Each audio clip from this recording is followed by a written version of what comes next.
நகரம் பேசுறவர்களுக்கு வணக்கம். இன்றைக்கு பத்திரிகையாளர் சேகுவா ராஜேஷ்ங்கிற அவர்கள் சந்திச்சு கடந்த சில நாட்களாக யூடியூப்ல பெரிய தகராறே போயிட்டு இருக்கு. என்னன்னா Irfan versus biryani man versus டெய்லரக்கா, இப்போ பிரியாணி வெர்சஸ் ஏ2டி நந்தா எப்படின்னு போயிட்டு இருக்கு.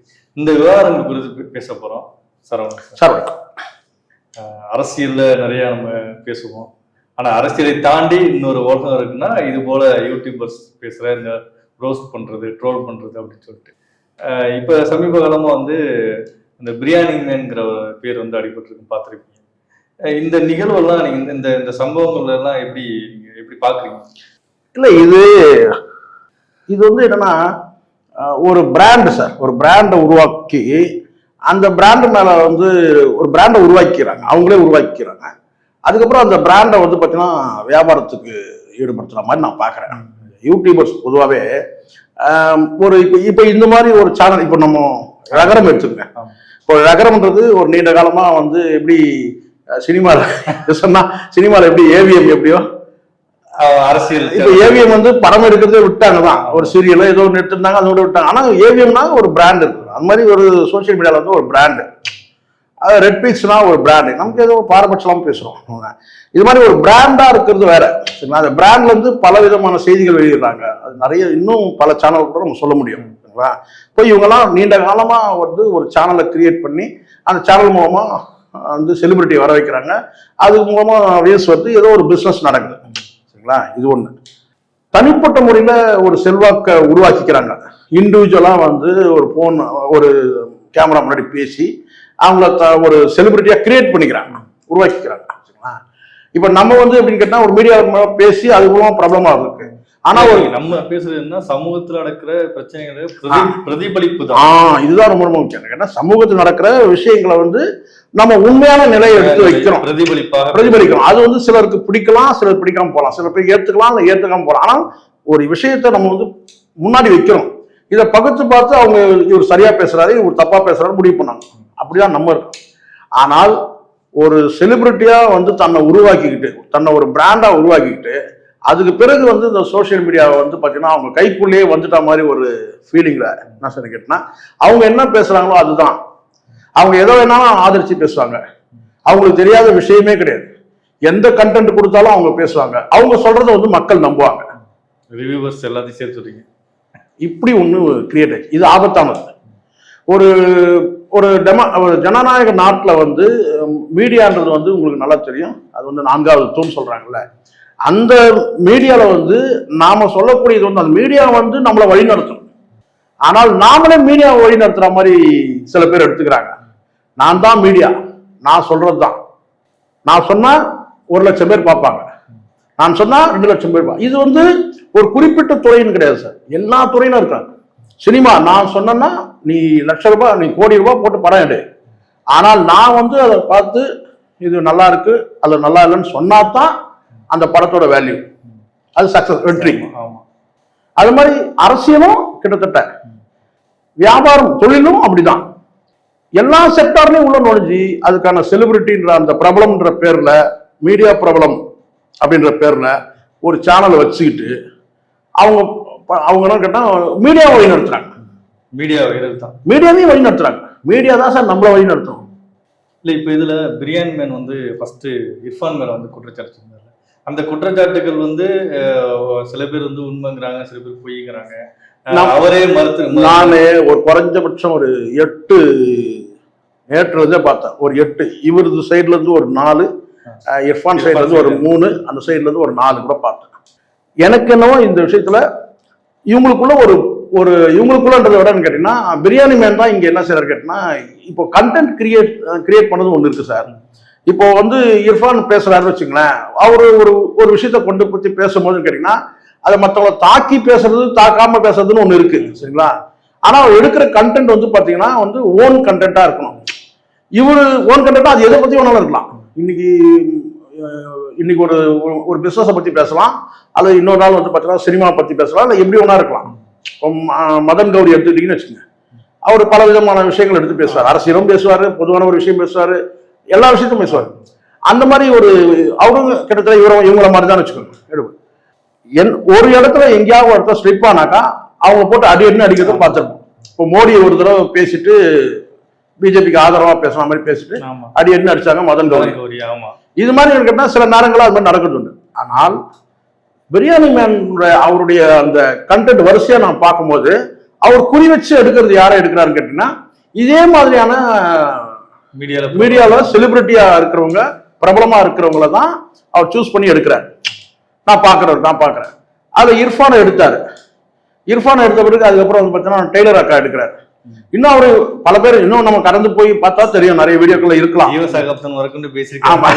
அதுதான் நான் என்ன கேட்கிறேன், இப்போ பிரியாணி அவர் பாயிண்டாவும் பேசியிருக்காரு. கண்டிப்பா நானும் அதுவும் பார்த்தேன்.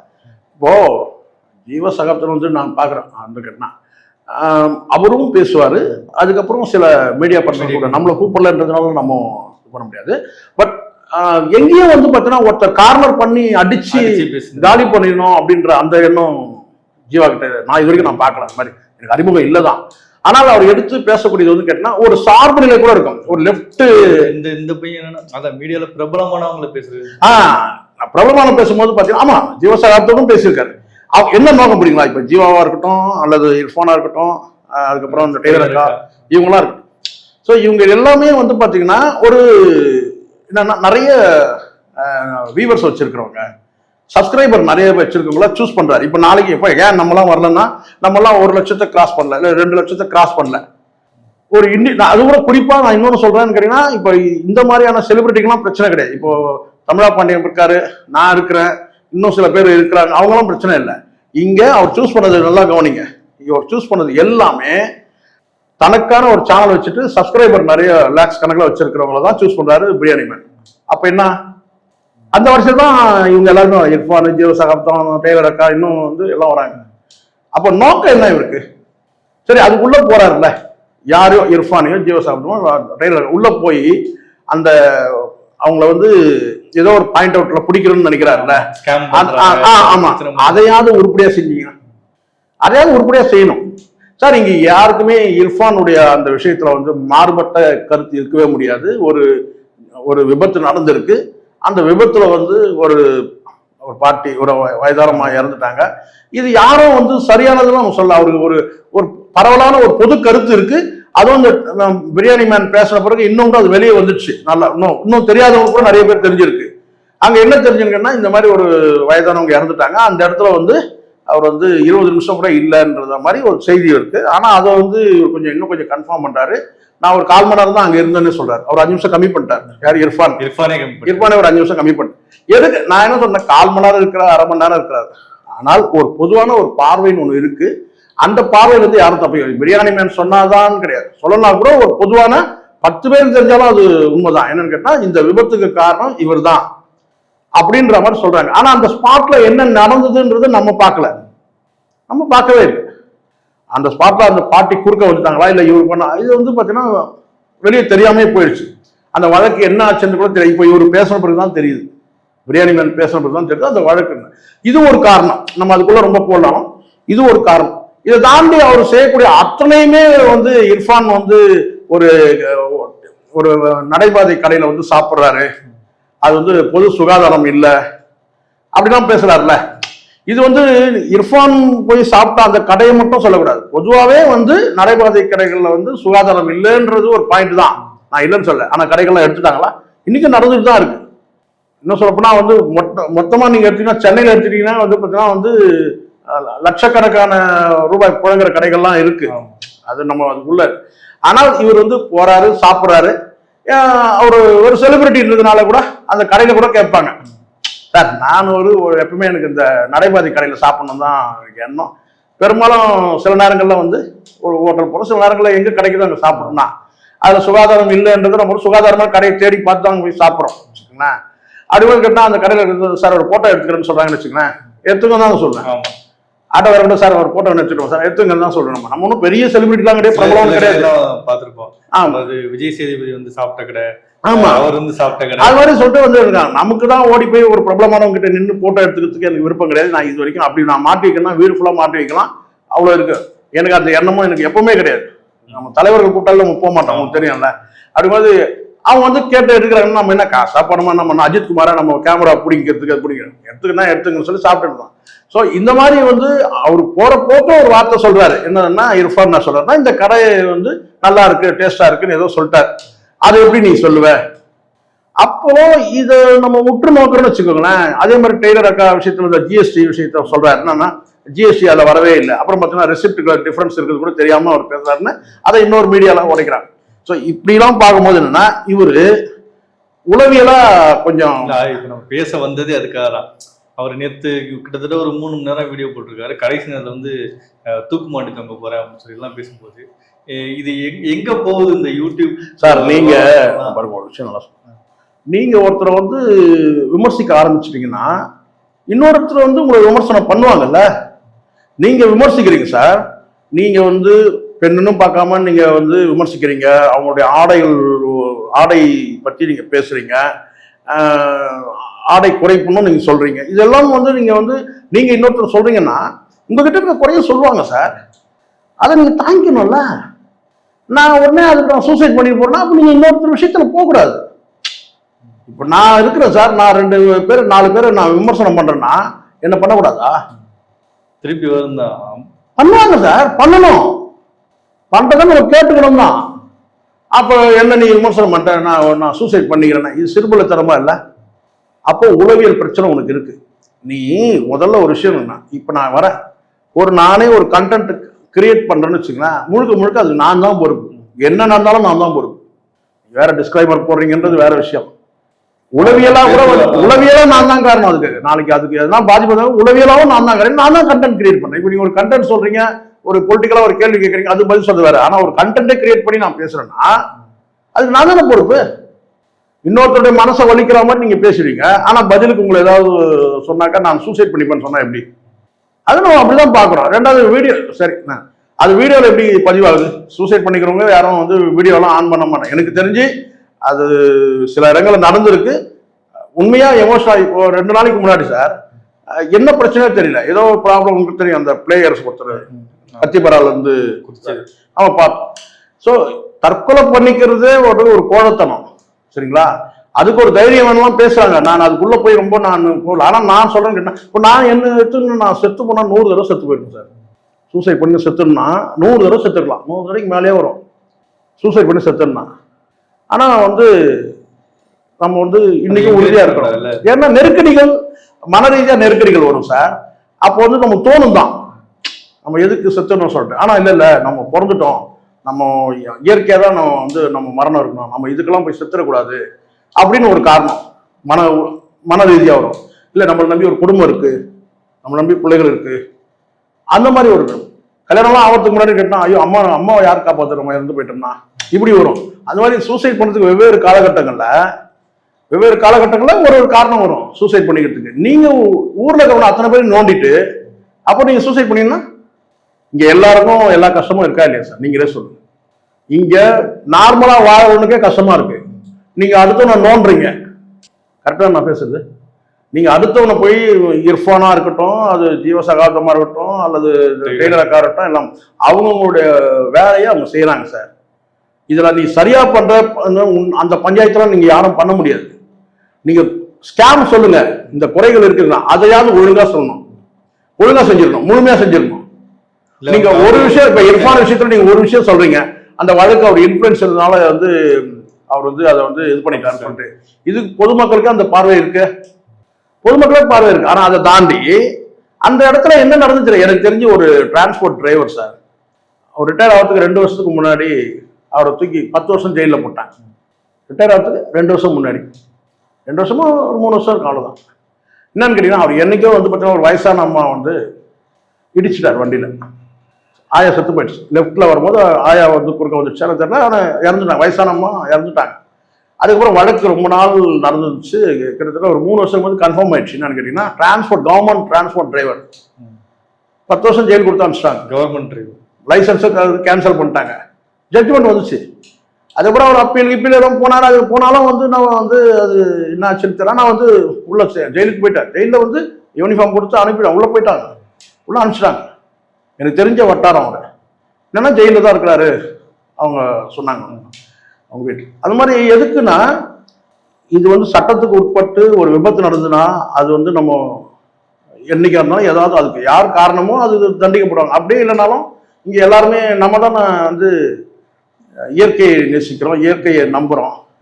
இவங்கெல்லாம் இறைவனை நம்புறவங்க. நீதிமன்றத்திலே நீங்க தப்பிச்சாலும் கூட இறைவனுடைய இதுல தப்பிக்க முடியாது. இந்த பக்கம் வந்து யாருக்கு வேணும்? இர்ஃபானுக்கு வேணுமா இல்லையான்னு தெரியாது, பிரியாணி மேனுக்கு வேணும். உங்களுக்கு மனசுல வந்து பாத்தீங்கன்னா வந்து சட்டத்திலிருந்து அவர் தப்பிச்சிட்டாரு அப்படின்னு நீங்க சொல்றீங்க. சரி, அதோட நீங்க நிறுத்திருந்தாலும் பரவாயில்ல. அதே நீங்க கொஞ்சம் ஆழமா எடுத்து நீங்க சம்பவத்தை விலக்கி பேசினா கூட நான் கரெக்டா சொல்லுவேன். நீங்க ஒரு அநீதிக்கு எதிராக பேசுறவர் சொல்லிட்டு நீங்க அநீதிக்கு எதிராக பேசவே இல்லை, இர்ஃபானுக்கு எதிராக பேசுறீங்க. அநீதிக்கு எதிராக பேச மாட்டா அந்த ஒரே ஒரு வழக்கு. இப்ப நாங்க பேசிட்டோங்களா, அந்த விபத்துல என்ன நடந்தது, ஏது நடந்தது எல்லாத்தையும் விசாரிச்சு என்னால வந்து பார்த்தீங்கன்னா ஒரு அரை மணி நேரம் காணொலி என்னால வெளியிட முடியும். அப்படி பண்ணா நீங்க நீதிக்கு நீங்க சொன்ன விஷயம் என்னன்னு கேட்டா, அவருடைய இன்ஃபுளுன்ஸை பயன்படுத்தி அந்த கேஸ் வந்து ஒன்னில்லாத பண்ணிட்டாரு ஒரு வயசான. அதுக்கப்புறம் அதோட விட்டா போறோம். அதுக்கப்புறம் நீங்க அவருடைய எல்லா நடவடிக்கையும் நீங்க விமர்சிக்கிறீங்களா? அப்ப உங்களுக்கு நோக்கம் என்ன? பிரியாணி மேனுக்கு நோக்கம் என்ன? இர்ஃபானை வந்து பாத்தீங்கன்னா அவர் பிரபலமா இருக்கிறாரு, இவ்வளவு இது பண்றாரு. சோசியல் மீடியால இன்ஃபுளுன்சர், தமிழ்ல சொன்னா சமூக ஊடக செல்வாக்கு மிகுந்த ஒரு நபரா இருக்கிறார். அவரை நம்ம விமர்சிக்கிறோம். அதே மாதிரி ஜீவசாகரத்தை வந்து பார்த்தீங்கன்னா இவ்வளவு சப்ஸ்கிரைபர் வச்சுட்டு தினம் ஒரு 4 காணொலி போட்டு இவ்வளவு சம்பாதிச்சாரு. அவரை காலி பண்ணு, எடு, அடுத்த மேட்டர் எடு. இப்படி வந்து மதன் கௌரி அவனை எடு, இவனை இப்படி. அப்போ உங்களுக்கு என்னன்னு கேட்டீங்கன்னா, எப்படி சார் உங்களுக்கு அடுத்தவனை நீங்க நோண்டிங்கன்னு வச்சுக்கலேன். இப்போ நானே கூட இருக்கிறேன் சார், இப்போ இதை பேசி ஆகணும். இப்போ நான் ஊடகத்தில் வரேன், இன்னைக்கு ஒரு சப்ஜெக்ட், நாளைக்கு ஒரு சப்ஜெக்ட், நாளைக்கு ஒரு சப்ஜெக்ட், இந்த சப்ஜெக்ட், இப்படி நம்ம வந்து ஒரு காம்போவா போயிட்டே இருக்கும். இன்னைக்கு இது இருக்கு, ஏன்னா நியாயம் தான் நம்ம பேசுற குறிக்கோள் சத்தியமா இருக்கிறான், அந்த விஷயத்துல தெளிவா இருக்கிறான். இது எந்த சூழ்நிலையும் வந்து பாத்தீங்கன்னா வந்து நம்ம யாருக்கும் விலை போகக்கூடாது, நியாயமா பேசணுன்ற அந்த இதுல இருக்கிறோம். கொஞ்ச காலம் நம்ம இருக்க போறோம். ஏன்னா 48 வயசுக்கு மேலே நம்ம சொல்லிட்டான் டாக்டர், இன்னைக்கு எப்போ வேணாலும் சொல்லிட்டான். ஏன்னா 48 வயசுல நான் செக்கப்கே போனேன். அதனால எனக்கு இருக்கிறத எப்படியும் நம்ம உருட்டிட்டு வந்துட்டு இருக்கோம். ஒரு வருஷம், இந்த வருஷம் நம்ம இருக்கிறோம். பிறந்த நாள் கொண்டாடும் போதுலாம் இப்போ நான் செக் வைச்ச மாதிரி இருக்கு. இந்த வருஷம் பிறந்த நாள் கொண்டாடிட்டோம், அடுத்த வருஷம் நம்ம பிறந்த நாள் கொண்டாடுவோமான்ற கேள்விதான் எனக்கு வருது என் மைண்ட்ல. அப்போ அப்படி இருக்கும்போது நமக்கு வந்து இது போதும், இப்போ இருக்கிற சூழ்நிலை நிலைமை போதும், இப்படியே நம்ம போயிட்டு அப்படி காலத்தை. அப்போ இங்க வந்து யாருடையும் வன்மத்தோட பேசல. நீங்க வன்மத்தோட ஒருத்தரை நீங்க அடிக்க ஆரம்பிச்சுக்கின்னு வச்சுக்கோங்களேன், அது அரசியல், சினிமாவா இருக்கட்டும், அரசியலா இருக்கட்டும், அல்லது வந்து வியாபாரமா இருக்கட்டும், இது நமக்கு ஒரு இன்ஃபுளுன்ஸ் இருக்கு. நம்ம கிட்ட 2 லட்சம் பேர் நம்மள ஃபாலோவர்ஸ் இருக்கிறாங்க. இவங்க கிட்ட அப்படியே ஒரு நேரட்டிவ் செட் பண்ணணும், அவனை பத்தி போடணும், இவனை பத்தி போடணும். பிரபா வந்து ரகரம்ல வந்து ஒரு பெரிய இது ஜாம்பவன் இருக்கிறார், சேனல்ல இருக்கிறார். பிரபாவை வந்து காலி பண்ணணும். அப்ப நம்ம என்ன பண்ணணும்? பிரபாவுக்கு எதிராக பேசணும். இப்படி பல பேர் இருக்கிறாங்க. அரசியல்ல ஒரு அஜெண்டா கொடுத்துட்டாங்க. இல்ல சினிமா எடுத்துக்கோங்க, சினிமாவில் வந்து பாத்தீங்கன்னா இதை சினிமா விமர்சனம் பண்ண உங்களுக்கு இருக்கிறாங்க, அதை சொன்னா நீங்க போட மாட்டீங்க. ஒரு 4 பேர் இருக்கிறாங்க, நல்லா இந்த சினிமாவும் நாசமா இருக்கிற நாதாரிங்கன்னு சொல்லிட்டு ஒரு 4 பேர் இருக்கிறானுங்க. அது பேர் சொன்னா நீங்க போட மாட்டீங்க. அவன் என்ன சொன்னான், அவரோட முதல் வேலையை கேட்டினா விமர்சனம் பண்ண ஆரம்பிக்கிறான். கதாநாயகன் வராருங்க, அவர் என்னமோ பண்ண போறாருன்னு பார்த்தா அவர் எதுவுமே பண்ணல. அப்புறம் ஒரு கொலையை பண்றாருங்க, அங்கிருந்து பாம்பேக்கு தப்பி ஓடிடுறாருங்க. அங்கிருந்து பாம்பேல இருந்து வந்த உடனே ஏதோ தெரிஞ்சு வாழ்வார் பார்த்தா மறுபடியும் அவரே செய்யறாரு. எதுக்கு யாரை கொலை பண்றாருன்னு தெரியலங்க. இப்படிதாங்க படம் போயிட்டு இருக்கு. ஒன்னொரு பாதி படம் பரவாயில்லைங்க, ஆனா செகண்ட் ஹாஃப் ரொம்ப மோசமா இருக்கு. ஆனா அவர் ரொம்ப கடைசியா முடிக்கும் போது அவர் ரொம்ப நல்லா நடிச்சிருக்காருங்க. இவ்வளவுதான். அதை பார்த்துட்டு பல பேர் என்ன செய்யறோம், நிறைய பேர் இங்க நல்லா புரிஞ்சுங்க, நான் அழுத்தமா இந்த விஷயத்த பதிவு பண்றேன். இங்க மீடியா பேசுறாங்க பாத்தீங்களா, மீடியா பேசுறவங்க வந்து பாத்தீங்கன்னா எல்லாரையும் அறிவாளி நினைக்கிறது தப்பு, என்ன உட்பட.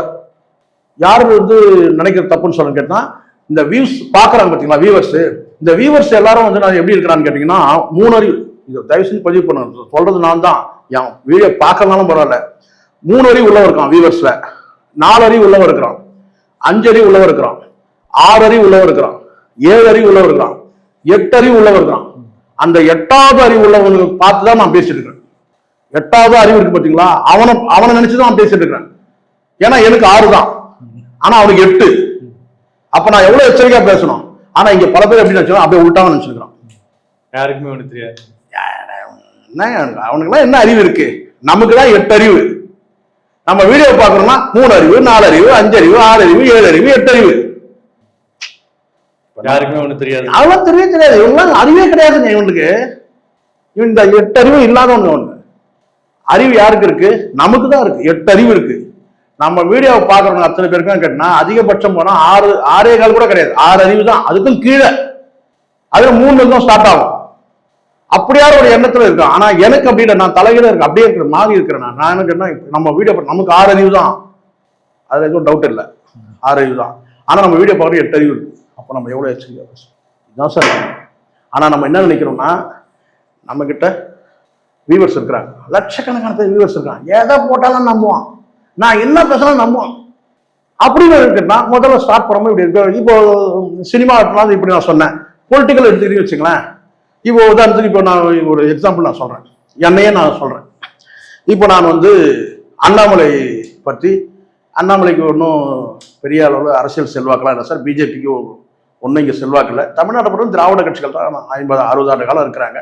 இங்கே அடுத்த கட்சினா வந்து திராவிட கட்சி அடுத்ததுனாக்கா வந்து நாம் தமிழர் கட்சி வளர்ந்துட்டு இருக்குது. இன்னும் சில கட்சிகள் வந்து விசிகான்ற போன்ற கட்சி கூட்டணியில் இருக்கு. இந்த பாட்டாளி மக்கள் கட்சிக்கு அவங்களுக்கு கணிசமான ஒரு செல்வாக்கு இருக்கு. தேமுதிக வந்து விஜயகாந்த் போன பிறகு செல்வாக்கு போச்சு. இதுதான் பொதுவான அரசியல். இப்போ இது மாதிரி பேசிட்டு இருக்கும்போது கேட்டினா பிஜேபி இருந்து ஒரு அசைன்மெண்ட் வருது. இந்த சேகுவாரான்னு ஒருத்தர் பேசுறாருல, அவர்கிட்ட போயிட்டு நான் போனை கொடுங்க, நான் பேசுறேன். இப்போ அண்ணாமலை பேசுறாரு, அண்ணன் சேகுவார் அண்ணன் வணக்கண்ணே, அவர் ஸ்டைல் பேசுறேன். என்னென்ன இப்படி பேசிட்டு இருக்கீங்க, நம்மலாம் வந்து இந்த திராவிட கட்சிகள் மாற்று கட்சி வரணும்னு நீங்க ஆசைப்படுறீங்க, நேற்று வர விஜய்க்கு ஆதரவு தெரிவிக்கிறீங்க, சீமானுக்கு ஆதரவு தெரிவிக்கிறீங்க, வந்து விஜயகாந்த் ஆளே இல்லை, தம்பியும் கொஞ்சம் பார்த்துங்க, நீங்க மனசு வச்சாதானே நீங்க நான் மற்றபடி நீங்க நினைக்கிறதெல்லாம் வந்து நல்ல விஷயமா தான் நினைக்கிறீங்கன்னா உங்களுக்கு தேவையானது வந்து சேரண்ணே, நீங்க பார்த்து கொஞ்சம் நம்மள தம்பியை நீங்க பார்த்து கொஞ்சம் ப்ரொமோட் பண்ணீங்கன்னா போதுண்ணே, நீங்க எதிர்பார்க்கறதோட உங்களுக்கு நல்லா செய்வாங்கன்னு உங்களை வந்து பாக்குறவங்க அப்படி சொன்னாங்க. இதை கொடுக்குறாங்க, ஒரு பண்டல் வாங்கி வச்சுட்டு இப்போ ப்ரொமோட் பண்ணும். அண்ணாமலையே நம்ம கிட்ட பேசிட்டாரு, தேவையான கொடுத்து அனுப்பிச்சிட்டாரு. இப்போ வந்து நம்ம என்ன செய்யணும், மற்றது எல்லாத்தையும் விட்டு அண்ணாமலை நம்ம தூக்கி வச்சு பேசணும், பிஜேபி நம்ம தூக்கி வச்சு பேசணும். எல்லாம் வந்துச்சு, தேவையான விட்டமின் எல்லாம் வந்துச்சு. ரைட் இப்போ பேசணும். மீடியாவில் கேமரா ஸ்டார்ட் பண்ணுங்க. சார் விஜய் என்ன பெரிய விஜய் நீங்க சொல்றீங்க, விஜய்க்கு செல்வாக்கே கிடையாது. நான் சொல்றேன் சார், ஒரு நடிகரை தான் சார் பார்ப்பாங்க, அதெல்லாம் ஒரு காலம் சார் அப்படின்னு பேசுறது, மாத்தி பேசுறது. அப்படியே இருங்க, நான் பேசுறது கேட்டே வரேன். விஜய் விஜய் விஜய்னு பேசிட்டு இருக்கீங்க, விஜய் ஒண்ணுமே கிடையாது, விஜய் 0 சார். ரஜினியோட விஜய் பெரிய ஸ்டாரா சொல்லுங்க? ரஜினியா அரசியலுக்கு நான் வரமாட்டேன் போயிட்டேன், ஏன்னா அவருக்கு தெரியும் தமிழ்நாடு அரசியலுக்கு நீங்க ஜெயிக்கிறது அவ்வளவு கஷ்டம் சார். விஜய் தான் பெரிய ஸ்டார் நீங்க பேசுறீங்க. சினிமாலே அவருக்கு வந்து லியோ படம் ஓடவே இல்லை தெரியுமா உங்களுக்கு? ஓட வச்சாங்க. விஜய்க்கு செல்வாக்கே இல்லை சார். அதுவும் குறிப்பா நீங்க இந்த 3 ஸ்டார் மேட்டர்லாம் வந்த பிறகு பார்த்தீங்கன்னா பெண்கள் மத்தியில ஒரு பயங்கர கட்டகர் ஆயிடுச்சு சார். ஒண்ணுமே கிடையாது, விஜய் 0 சார். விஜய்க்கு செல்வாக்கே கிடையாது. நீங்க கிராமங்களில் போய் நீங்க கேட்டீங்கன்னா விஜய் யாருன்னு கேட்பாங்க. அங்க எம்ஜிஆர் தெரியும், ரஜினி தெரியும், விஜய் யாருக்கும் தெரியாது. என்ன நீங்க பேசிட்டு இருக்கீங்க நீங்க? ஆனா அண்ணாமலை கிராமங்கள் தோறும் பட்டி தொட்டியெல்லாம் அவர் நடந்து இருக்கிறார், ஓடி இருக்கிறார், தவழ்ந்து இருக்கிறார். பயங்கர செல்வாக்கு உருவாயிருக்கு. தமிழ்நாட்டில் பிஜேபி பயங்கரமான வளர்ச்சி இருக்கு. குழந்தை கேட்டா சொல்லும் அண்ணாமலை யாருன்னா சொல்லும். இப்படி பரவலா எல்லாம் அவரு கிட்டத்தட்ட 20,000 புக்குக்கு மேல படிச்சிருக்காரு. மிகப்பெரிய அறிவாளி சார் அவரு. எங்கேயோ ஒரு மூலையில இருந்த ஒரு IPS ஆபீசர் கொண்டு இங்க தமிழ்நாட்டில் போட்டாங்க. அவரை இன்னைக்கு ஆதர்ச நாயகனா எடுத்துட்டாங்க. அவர் தெரியாத யாருமே கிடையாது சார். அண்ணாமலை மாதிரி ஒரு லீடர் கிடையாது. அவர் வந்து ஒரு பிராண்ட் தெரியுமா? இன்னைக்கு உங்களுக்கு தெரியுமா, உங்களுக்கு இந்தியாவில் மோடிக்கு அடுத்தது யாருன்னு கேட்டா அண்ணாமலை தான் சார். ஐநா சபையில அவருடைய பேச்சு கேட்கறதுக்கு ஆவலோட இருக்கிறாங்க சார். லண்டன்ல வந்து ஒரு யூனிவர்சிட்டியில அவரை கூப்பிடுறாங்க, அவர் போக மாட்டேங்கிறாரு அவருடைய பேச்சை கேட்கணும்னு சொல்லிட்டு. இப்படி ஒரு பெரிய தலைவர் போயிட்டு போயும் ஒண்ணும் இல்லாத ஒரு 4 ஹிட் படத்தை நடிச்சிட்டாரு, ஒரு 65-69 படத்தை நடிச்சாரு. அவர் விஜய் ஒரு ஒப்பிடுறீங்க நீங்க. அண்ணாமலை தான் பிராண்டிங்க தெரியுமா உங்களுக்கு? இதை கேட்கறோம்னா சொல்லுவோம் சேகுவாரே சொல்லிட்டாரு. சேகுவாரே சொல்ல எனக்கே சின்ன டவுட் வந்துச்சு. இப்ப உங்களுக்கு டவுட் வந்துச்சு, நான் பேசுறது வந்துச்சா இல்லையா? இது நாங்க வந்து ஒரு 10 மீடியால பேசணும்னு வச்சுங்களேன், முடிஞ்சிச்சு. இது மாதிரி இன்னும் இருக்கு, இன்னும் பேசுவேன். நான் டைம் இருக்காது உங்களுக்கு, இதுலயே பேசுவேன். அண்ணாமலை மணிக்கணக்கா பேசுவேன். எவ்வளவு நல்ல மனுஷன். ஆருத்ரா கோல்ட்ல போய் ஸ்கேம்ல போய் இணைச்சு மனசாட்சி இருக்கா உங்களுக்கு? மனசாட்சி இருக்காங்க உங்களுக்கு? எப்படிப்பட்ட ஒரு மனுஷன் தெரியுமா அவரு? அப்படியெல்லாம் பேசி ஒரு அப்பழுக்கற்ற தலைவர்கள்லாம் பேசி அப்படி கொண்டு வந்து அப்படி நிறுத்திட்டோம்னா அங்க பேங்க்ல நம்ம அக்கௌண்ட்ல ஏறினே இருக்கும். ஏறிக்கிட்டே இருக்கும். அதில் உங்களுக்கு 10 பைசா வராது. உங்கள் மீடியாவை நான் யூஸ் பண்ணிப்போம், அவ்வளோதான். உங்களுக்கு வியூஸ் வரும். ஏன்னா இது அண்ணாமலை ஆட்களே என்ன செய்வாங்கன்னா ஷேர் பண்ணினே இருப்பாங்க. நான் நார்மலாக பேசுனா ஒரு 40,000 பேர் 50,000 பேர் பார்ப்பாங்க. அண்ணாமலை ஆளுங்க ஷேர் பண்ணும்போதுன்னு கேட்டால் அது 2 லட்சம் போகும். அந்த 2 லட்சத்தில் வந்து பார்த்தீங்கன்னா உங்களுக்கு வந்து ப்ராஃபிட்டு. எனக்கு கன்வென்ஸ் வந்து 2,000 ரூபா கூட கொடுப்பீங்க. ஸோ 2,000 சேர்ந்து 4,000 5,000 நான் வாங்கிட்டு போவேன். இதுதான் நடக்குது. இதுதான் சோஷியல் இன்ஃப்ளூயன்ஸ், சோஷியல் மீடியாவோட இன்ஃப்ளூயன்ஸ், சமூக ஊடக செல்வாக்கு, மக்களை வந்து பிரெயின் வாஷ் பண்ணுறது. இப்படி தான் பல பேர் பண்ணிட்டு இருக்கிறான். புரியுதுங்களா? பெரிய ஸ்டார் சொன்னால் எல்லாருக்கும் தெரியும் விஜய்னா யாருன்னு. பட்டி தொட்டியெல்லாம் தெரியும் விஜய்னா யாரு, குக்கிராமெல்லாம் தெரியும் விஜய் யாருன்னு. ஆனால் நான் சொல்கிறேன் விஜய்னா யாருன்னு தெரியாது. விஜய் அரசியலுக்கு லாக்கி கிடையாது, லாய்க்கு கிடையாது. விஜய் அடிச்சு பேசணும். விஜய்க்கு என்ன தெரியும் அரசியல் பத்தி? அண்ணாமலைக்கு 20,000 புக்கு படிச்ச ஒரு மனுஷன் ஐபிஎஸ் ஆகுது எத்தனை சாதனைகள் பண்ணிருக்காரு தெரியுமா? பட்டி தொட்டியெல்லாம் நடந்திருக்கிறாரு. அவரை போய் நீங்க வந்து விஜயோட ஒப்பிடுறீங்க. எவ்வளவு பெரிய ஆளுமை தெரியுமா அண்ணாமலை? அடுத்த பிரதமர் சார் ஐநா சபையில கூப்பிடுறாங்க. லண்டன்ல ஒரு காலேஜ்ல வந்து அவர் வந்து பேச்சு கேட்கறதுக்கு தயாராக. இப்படி சொன்னா என்ன ஆகும்? உங்களுக்கே தோணும். இப்ப சொன்னீங்கல்ல எனக்கு கரெக்டா செப்பா இவ்வளவுதான் சார். இதைத்தான் பல பேர் பண்ணிட்டு இருக்காங்க. இது துரோகம். மீடியா உலகத்துக்கு பண்ற துரோகம். எனக்கு வந்து ஒரு 50,000 பேர் பாக்குறான்னு சொல்லிட்டு நான் ஒரு பொய்யான கருத்தை நான் உங்ககிட்ட நான் விதைக்கிறேன்னு சொன்னா அது வந்து துரோகம். வியூவர்ஸ் செய்யற துரோகம் இல்ல, மீடியாவுக்கு செய்யற துரோகம். உண்மையை பேசி ஆகும். தப்புனா தப்பு. அது பிஸியானதா இருக்கட்டும், அது புசியானதா இருக்கட்டும், தப்பு. ஊடகத்துல ஒரு கேள்வி கேட்கிறாங்க, அதுக்கு பதில் சொல்ல திராணி இருக்கணும். யாருக்கு? புசியானது. இது விஜய் ரசிகர் கட்டினாங்களா, விஜய் கட்டினாரா, வீடுகளை கட்டி கொடுக்குறாரா? கேள்வி கேட்கிறான். கேட்கறது பத்திரிகையாளர். அந்த கேள்வியில லாஜிக் இல்லாம இருக்கலாம், அல்லது அந்த கேள்விகள் வந்து கேட்கப்பட வைக்கலாம். அதுல வந்து நான் பயஸ்டா கூட இருக்கலாம். எப்ப வேணாலும் கேள்வி வரும். அதுக்கு பதில் சொல்ல திராணி இருக்கணும் நமக்கு. எதிர்கேள்வி எல்லாம் போடக்கூடாது. கேள்வி கேட்டா அது பதில் சொல்லணும். எதிர்கேள்வி போட முடியாது. நீதிமன்றத்தில் கூட ஒரு சில கேள்விகள் வந்து வழக்கறிஞர் சம்பந்தம் இல்லாத கேள்வி. சம்பந்தம் இருக்கா இல்லையான்றது வழக்கு முடியுமோ தெரியும். கேள்வி கேட்டா போய் பதில் சொல்லணும் சார். எதிர்கேள்விதான் கேட்க முடியாது. அதுக்கு சரியான பதில் சொல்ல தெரிஞ்சிடணும் உங்களுக்கு. கட்சி பண்ணுது, ரசிகர் பண்ணல, தலைவர் பண்ணல, கட்சி பண்ணுது. இதுதான் பதில். ஒரு லைன்ல முடிச்சுட்டு போறதை விட்டு உங்களுக்கு தெரியுமா? அவன் பதிலுக்கு சொல்லுவான். என்னன்னு கேட்டா எனக்கு தெரியாது, எவ்வளவு கொடுத்தாருன்னு சொல்லணுமா? அப்புறம் இவ்வளவு கொடுத்தா சொல்லணும். அதை ரிசர்வ் பேங்க் கவர்னர் கையெழுத்து போட்டுக்கிறாரு அந்த 500 நோட்டெல்லாம் அப்படின்னு கேட்பான். ரூபாய் நோட்டெல்லாம் இதுக்கெல்லாம் பதில் சொல்லிருப்பீங்களா? ஒரே கேள்வி ஒரு பதில். இந்த ரசிகர்களும் பண்ணல, தலைவரும் பண்ணல, கட்சி பண்ணுது. தலைவருடைய ஆணைக்கு இணங்க கட்சி பண்ணுது. எல்லாருக்கும் ஆணைக்கு இணங்கன்னு சொல்றீங்கல்ல, ஆணைக்கு இணங்க. புரட்சி தலைவி அம்மா அவர்கள் ஆணைக்கு இணங்க, அதே மாதிரி தளபதி விஜய் அவர்களின் ஆணைக்கு இணங்க வீடு கட்டி கொடுக்குது. இதுதான் பதில். எங்கேயோ பேச வச்சு ஏதோ பேசுறோம். எதுக்காக சொல்றோம்னா இல்ல அதுதான் ஒரு மீடியால பேசுறதுக்கு, கேள்வி கேட்கறதுக்கு என்ன வேணா கேட்கலாம் சார்.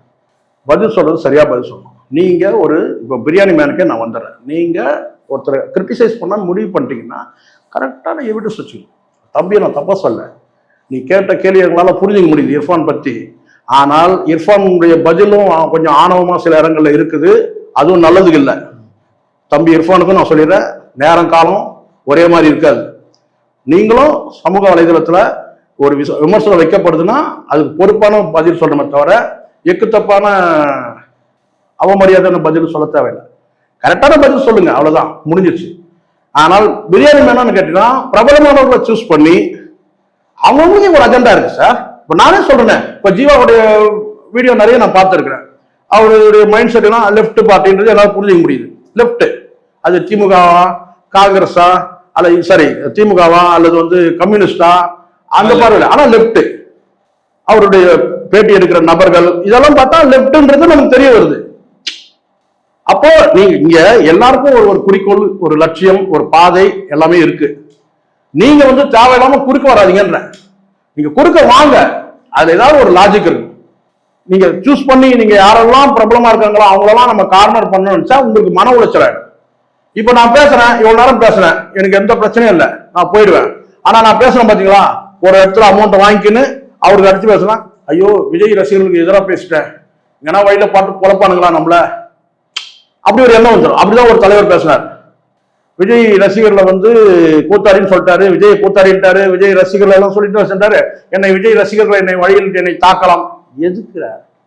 எதுக்கு கூத்தாடின்னு சொல்லணும்? நீங்க பேசும்போது வன்மமா பேசுறீங்க, அதுக்கப்புறம் இங்க அடி வருமே உத வருமானா வரதான் செய்யும், வரும், கத்தி கூட வரும்.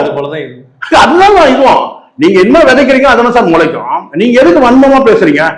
வன்மமா பேசினா இப்படிதான் வரும். இப்போ எனக்கு நான் வன்மமா பேசுறது இல்லை, ஆனா சில கருத்தை ஸ்ட்ராங்கா வைக்கிறேன், அது அவனை காயப்படுத்தும். வெட்ட கூட வெட்டுவான் என்ன வழியில பார்த்து, அதை நான் வாங்கிக்கணும். ஆனா நம்ம மனசு என்னன்னு கேட்டீங்கன்னா அந்த விடுமா அப்பா நம்ம நியாயமா தான் நம்ம பேசணும். அதை தாண்டி ஒரு பிரச்சனை வந்தா அதை நம்ம ஃபேஸ் பண்ணணும். நம்ம அதாவது என்னன்னா அதை அனுபவிக்கணும். நான் உயிர் கூட போகும், ஆனா உங்க மனசுல என்ன தப்பு பண்ணோன்ற வரக்கூடாது. அது வெட்டணும், ஐயோ நம்ம தப்பு பண்ணிட்டோம், நம்ம வன்மமா ஒருத்தரை பேசணும் மீடியால, அதான் நமக்கு இந்த பிரச்சனை வந்துச்சு அப்படின்னு நினைக்கூடாது. நம்ம நல்லதான் பேசணும், அதாவது ஒரு பிரச்சனை அதை அனுபவிச்சு போய் வேண்டியதான், ஓடி ஒதுங்க முடியாது. இப்போ நான் ஒருத்தர் சொன்னாரு, ஒரு பிரபலமான ஒரு ஊடகவியலாளர், என்னங்க நீங்க அண்ணாமலை கார் வாங்கி கொடுத்தாரா உங்களுக்கு? கார் வாங்கினாங்க, அண்ணாமலை தான் வாங்கி கொடுத்தாரு எப்படி சொல்றாங்க? கார் வாங்கினேன், அது எனக்கு சில அட்வைஸ் வந்துச்சு. என்னன்னா வந்து நான் டூ வீலர்ல போயிட்டு வந்துட்டு இருக்கிறேன், அது மதுரவாயல் ரோட்ல வரும்போது ரொம்ப டிராஃபிக் அதிகமா இருக்கும், எங்கேயாவது தட்டிட போறாங்க, யாராவது நம்மளை தட்டிட போறாங்கன்னு சொல்லிட்டு நான் கார் வாங்கிட்டேன். டேய் லூசு, தட்டணும்னா கார்ல கூட தட்டலாம், கரெக்டு நான் சொல்றது? தட்டணும்னா கார்ல கூட தட்டலாம், பெரிய விஷயம் கிடையாது. எதுக்கு அந்த பயம் வரணும்? எதுக்கு அந்த அச்சம் வரணும்? நல்லா யோசிச்சு பாருங்க. ஒருத்தரை வந்து நம்ம வன்மமா நம்ம வந்து மீடியாவை பயன்படுத்தி வன்மமா நம்ம தாக்கினாத்தான் நமக்கு அந்த பயம் வரும். நம்ம அவனை வந்து வன்மமா நம்ம தாக்கி இருக்கிறோம். இப்ப என்ன கூட எடுத்து கேட்டாங்க, என்ன சார் வந்து எதில் வரீங்கன்னா கார்ல சார், கார் இருக்கு, அது கொண்டு வந்து பார்க் பண்ணுறதுதான் பெரிய பிரச்சனையா இருக்கும், எனக்கு பைக் தான் கம்ஃபர்டபுள் இருக்கும், நான் பைக்ல தான் நான் வரேன் அப்படின்னு சொல்றேன். ஹெல்மெட் போட்டு தான் அவர் என்ன விஷயம் கேட்டேன். இல்ல சார் முகம் தெரியாம இருக்காது. தெரிஞ்சிட்டோம், அதுக்காக போடல, ஹெல்மெட் வழக்கமா போடணும், சேஃப்டிக்காக போடுறேன், அவ்வளவுதான். அதனால என்ன நான் மீண்டும் சொல்றேன் பிரபா சார், நம்ம எதுக்காக ஒருத்தரை வன்மமா பேசணும்? எதுக்காக ஒரு அசைன்மெண்டா நம்ம பயன்படணும்? இந்த நம்மளுடைய கருத்து கொள்கை வைக்கிறது வேற, நம்மளுடைய சித்தாந்தத்தை வைக்கிறது வேற. நானும் இருக்கிறேன், இப்போ நான் சொல்றேன், நான் வந்து திராவிடமா தமிழ் தேசியம்னா நான் தமிழ் தேசியம் பக்கம் நிற்பேன். நான் இன்னும் சுருக்கமா அவங்க சொல்றேன், நேரடியா சொல்றேன், என் பாதை என்னன்னு நான் சொல்லிடுறேன், தெளிவா சொல்லிடுறேன். கேட்டா இங்க ஆரியமா திராவிடமானா நான் திராவிடம் பக்கம் நிற்பேன், திராவிடமா தமிழ் தேசியம்னா தமிழ் தேசியம் பக்கம் நான் நிற்பேன். இது எனக்கு தெளிவான பாதை, இதுல எதுவும் கிடையாது, இதுல எனக்கு எந்த வன்மமும் கிடையாது. இவங்களை தூக்கணும், இவங்களை இறக்கணும், அப்படி சில அசைன்மெண்ட் வரலையான்னு கேட்கறீங்க. வருது, ஒரு அசைன்மெண்ட் வருது, இவரை தூக்கணும் இவரை இறக்கணும்ட்டு கையெழுத்து கும்பிட்டு நீங்க கிளம்புங்க. என் பாதையில நான் போயிட்டே இருக்கேன். எனக்கு இன்னைக்கு என் மனசுக்கு எது நியாயப்படுதோ அதை நான் பேசுவேன். விமர்சனம் வந்தா பரவாயில்ல, நான் அந்த கமெண்ட்டுக்கெல்லாம் நான் படிக்கிறதே கிடையாது, படிச்சாதான் பிரச்சனை. நான் பார்க்கறது ஒரே ஒரு முறை நான் என்னுடைய வீடியோவை பார்க்கறேன், நான் பேசியிருக்கேன், நான் பேசுறத ஒரு வீடியோவை நான் ஒரு தடவை பார்த்துடுறேன், அது சரியா நம்ம பேசியிருக்கோமா அப்படின்றது, அவ்வளவுதான். அதுக்கே சில நேரத்தில் நேரம் இருக்கட்டும். ஆனா எந்த இடத்துலயும் யாரையும் வன்மமா தாக்குறோம். இப்ப இங்க பிரச்சனையே நான் கேட்டா பிரியாணி மேனுக்கும் இர்ஃபானுக்கும் இல்ல மற்ற அந்த இவங்களுக்கு நான் கேட்டா, இங்க மையமா வந்து பிரியாணி மேன் இருந்திருக்கிறாரு, பிரபலமான ஒரு அத்தனை பேரையும் ஒரு அரிசிதான் வந்திருக்கிறாரு. இது வந்து கிட்டத்தட்ட சூசைட் பாயிண்ட் வந்து நிக்குது சொன்னா அதுக்கு யாருமே இல்லை. இப்ப தேவை நான் கேட்டீங்கன்னா பிரியாணி மேனுக்கு என்ன தேவைன்னு கேட்டீங்கன்னா, நல்ல ஒரு மனநல மருத்துவரோட கவுன்சிலிங் தேவை. மீடியால செயல்படுறதுக்கு அவர் எப்படி வேணாலும் இதுக்கு முன்னாடி செயல்பட்டுக்கலாம். ஆனா இந்த சம்பவத்துல நான் சொல்றேன், இந்த இர்ஃபானு, இந்த டெய்லர் அக்கா இதெல்லாம் விமர்சனம் பண்றாரு ஜீவசார், இதுல நம்ம உற்று நோக்கினா வந்து பாத்தீங்கன்னா இவருக்கு வந்து பாத்தீங்கன்னா அவங்க மேல ஒரு வன்மம் இருக்கு. அந்த வன்மத்தை கலையணும்னா இவருக்கு நல்ல ஒரு கவுன்சிலர் வேணும், நல்ல ஒரு டாக்டர் வேணும். இவ்வளவு நேரம் உங்க நேரத்துக்கு நன்றி சார்.